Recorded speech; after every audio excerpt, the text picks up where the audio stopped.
কিন্তু অতিরিক্ত বাড়াবাড়ি করতেছস। আর কেন করতেছস তাও আমি জানি। আমাগো দিন খারাপ। তোকে কঠিন জবাব দিতাম। কি কঠিন জবাব দিতেন? মারতেন। মারেন। সাহস থেকে গায়ে হাত দিয়া দেখা। আরে গায়ে হাত দিতে গেলে তো হাত ভেঙে গেল।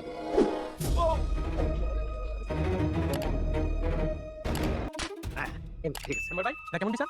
মাতবর সাথে অপরাধে আমার মালিক। এই তোকে মারি নাই, তোর মারা মানে মাতবর মারা, বুঝছস?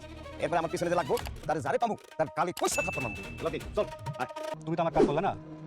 ইদানিং মাদক কারবারি খুনি মোবাইল নাম্বার ঘুরতেছো। মোবাইল নাম্বার কিন্তু জেল খাটা দাঁড়িয়ে আসামি সাথে ঘুরো না, বিপদে পড়বা।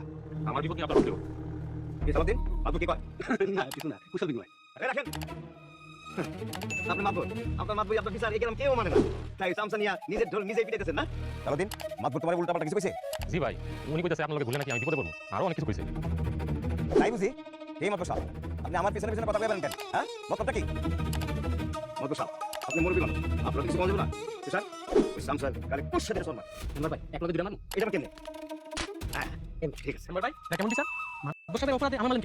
এই তোকে মারি নাই, তোর মারা মানে মাতবর মারা, বুঝছস? এরপর আমার পিছনে যে লাগবো তার যারে পাবো তার কালি পয়সা থাপ্পড় মারবো। আসসালামু আলাইকুম বন্ধুরা, আজকের পর্বে দেখতে পাবেন এমন এক নাটকীয় ঘটনা যেখানে সালাউদ্দিন জীবনের সবচেয়ে বড় সিদ্ধান্ত নিতে চলেছে। একদিকে মোবারক মেম্বারের অবৈধ ব্যবসা, অন্যদিকে নিজের হালাল রুজির চিন্তা। সত্য আর মিথ্যার মাঝখানে দাঁড়িয়ে সালাউদ্দিন বুঝতে পারে যে পথে সে হাঁটছে সেই পথ তাকে ধ্বংসের দিকে নিয়ে যেতে পারে। মেম্বারের কাছ থেকে বিদায় নিয়ে বাড়ি ফিরতেই আমেনা তার হাতে থাকা টাকার উৎস নিয়ে প্রশ্ন তোলে। সালাউদ্দিন যখন জানায় যে এই টাকা কাশির ওষুধ ডেলিভারি করার পারিশ্রমিক, তখন আমেনার মনে সন্দেহ আরও বেড়ে যায়। সে স্পষ্ট জানিয়ে দেয় হারাম টাকার এক পয়সাও তাদের সংসারে ঢুকবে না। পরদিন সকালেই সালাউদ্দিন মেম্বারের কাছে গিয়ে কাজ ছেড়ে দেওয়ার সিদ্ধান্ত জানায়, কিন্তু মেম্বার এত সহজে তাকে ছাড়তে রাজি নয়। সে নানা কৌশলে সালাউদ্দিনকে বোঝানোর চেষ্টা করে যে এতে কোনো পাপ নেই। এমনকি গোপনে সালাউদ্দিনকে মাদক সহ ভিডিও করে রেখে দেয় যেন ভবিষ্যতে প্রয়োজন হলে তাকে ব্ল্যাকমেইল করা যায়। অন্যদিকে ঢালিবাড়িতে ঝুলছে নতুন নাটক। আশিয়ার পরিবার মেজো ছেলেকে দেখতে এসেছে। সবাই মিলে চেষ্টা করছে যেন কোনোভাবে ছেলেটার পাগলামি অতিথিদের সামনে প্রকাশ না পায়। জহির আর শাহানা বারবার সতর্ক করছে যেন সে ফাতেমার নাম মুখে না আনে, কিন্তু পরিস্থিতি যে কোনো সময় নিয়ন্ত্রণের বাইরে চলে যেতে পারে। এদিকে আশিয়ার বাবা সুযোগ বুঝে বিয়ের বিষয়টা নিয়ে দর কষাকষি শুরু করে। ধনী পরিবারের সঙ্গে সম্পর্ক গড়তে পারলে তারও ভাগ্য বদলে যাবে এমন হিসেব কষতে থাকে সে। এদিকে সালাউদ্দিনের মনে পুরনো বাড়ির জন্য কষ্ট আরও বাড়তে থাকে।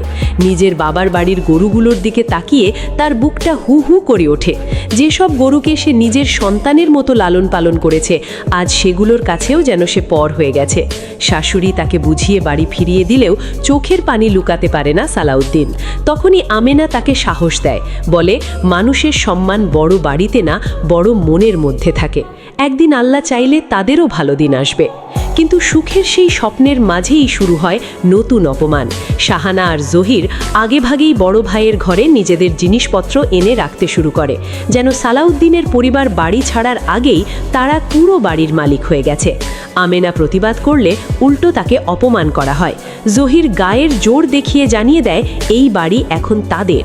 এসব দেখে সালাউদ্দিনের বুক ভেঙে গেলেও মুখে কিছু বলে না, কারণ সে জানে সময়ের চাকা সব সময় একরকম থাকে না।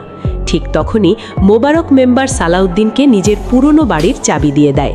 একসময় যে বাড়িতে মেম্বার নিজে পরিবার নিয়ে থাকত, সেই বাড়িতেই থাকার প্রস্তাব দেয় সে।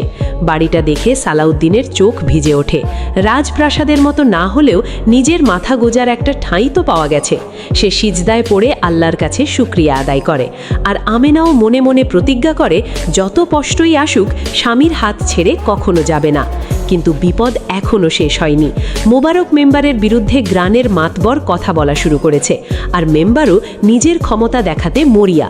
সে প্রকাশ্যেই মাতবরকে অপমান করে, এমনকি নির্দোষ একজনের গালেও চড় মারায়। গ্রামবাসীরা বুঝতে পারে সামনে বড় কোনো সংঘর্ষ আসছে, আর সেই সংঘর্ষের মাঝখানে আটকে যাবে সালাউদ্দিনও। অন্যদিকে জহিরের প্রেমের গল্প নতুন মোড় নেয়। প্রিয় মানুষটির সঙ্গে দেখা করতে গিয়ে ঘন্টার পর ঘন্টা অপেক্ষা করে সে। অবশেষে মেয়েটি এলে তাকে উপহার দেয় নিজের ভালোবাসার প্রতীক।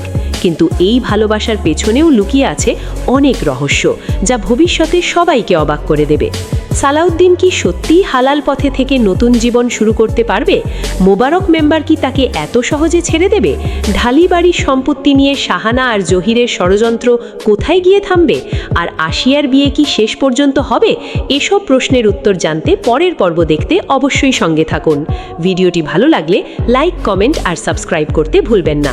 আল্লাহ হাফেজ।